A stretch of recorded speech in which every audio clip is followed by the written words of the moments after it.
to thank some people and then tell you the story of how the book came about. I just start off by thanking Natalie. Not only my support, but and coming along to the small groups and learning all this disciple making and storytelling. But Natalie was the proofreader of the book. Thank you for Sharon and John coming along that storytelling last year and this year. You can always have a forum of four with your own family, if no one else turns up. Ross James, thank you for editing the book. You took something that was average and made it, half reasonable. Thank you very much. And Lothar and Birgit, they were the first ones that bought a book. Thank you very much. Woohoo! I won't forget that. Thank you.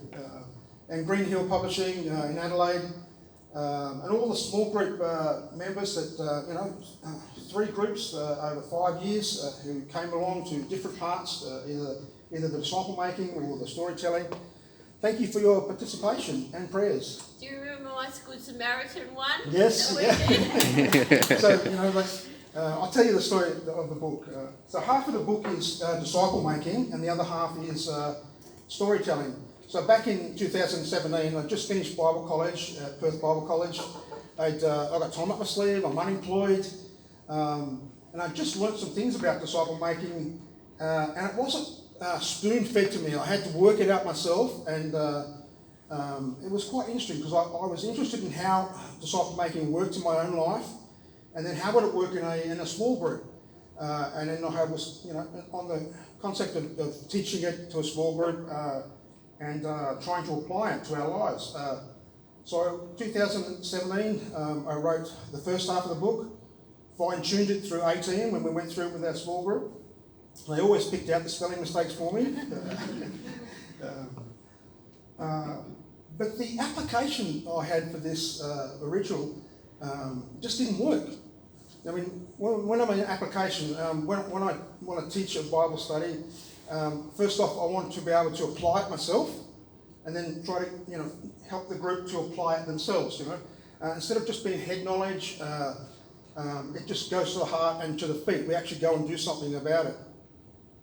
But the application didn't work, so I just had to, individually we will try to apply this in our own lives, and so I just put the first half of the book on the shelf, the disciple making part on the shelf at home.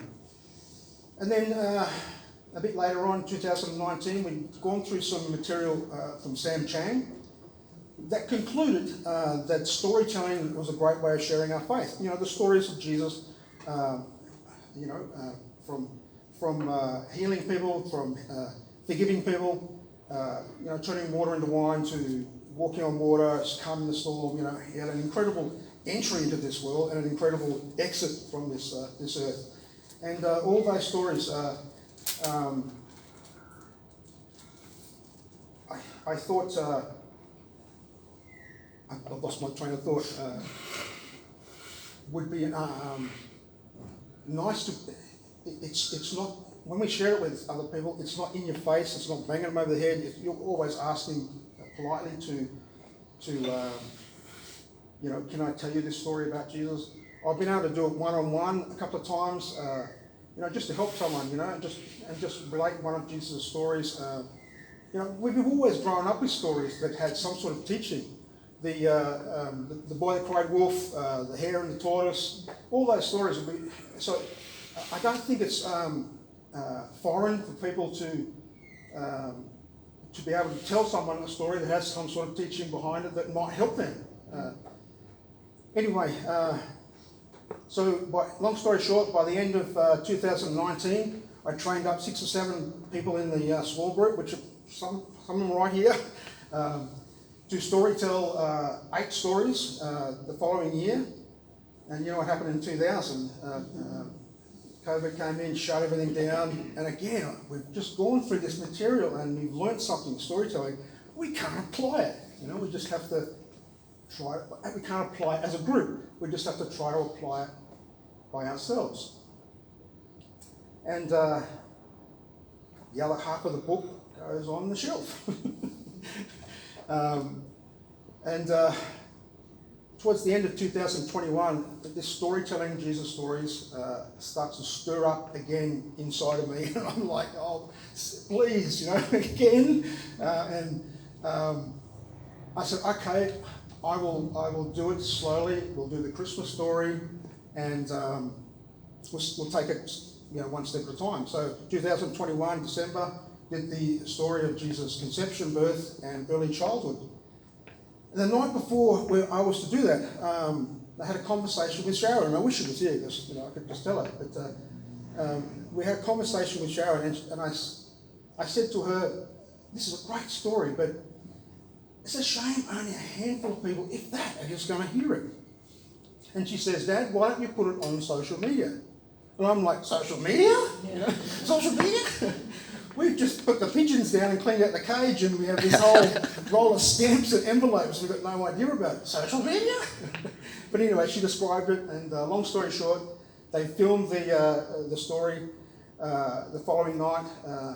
We put it on my Facebook page. I mean, I don't have that many people, 180 people. It's not a big number of people. But a week later, I could not believe how many people were looking at this story.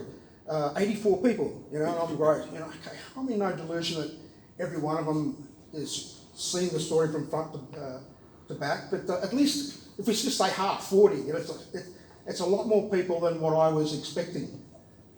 And I was very encouraged for that.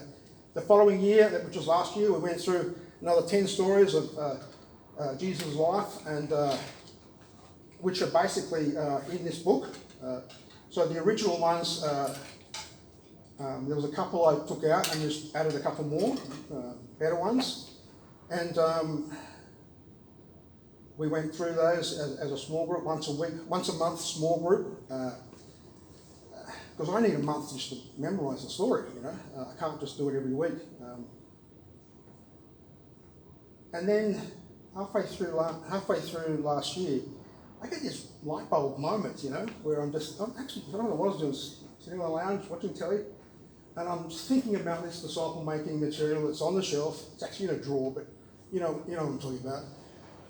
And I thought, it's a shame we couldn't sort of apply that. And then it just dawned on me that storytelling, Jesus' story might be a good application with this. So that is how this book came about. The first half would show a small group what disciple-making looks like, then they would learn how to practice it by learning different stories, like we did, and maybe have one event where they call their friends and families and have a meal over or something, and then tell the story and have that discussion. Very similar to the way we talked, very similar to the way we had our own Bible study, but it's just, or they just learn the stories. That way, if they have an encounter one-on-one, they have these stories in their mind to tell. So that's basically how the book came about, storytelling, the disciple-making path. And I'm hearing what you're saying.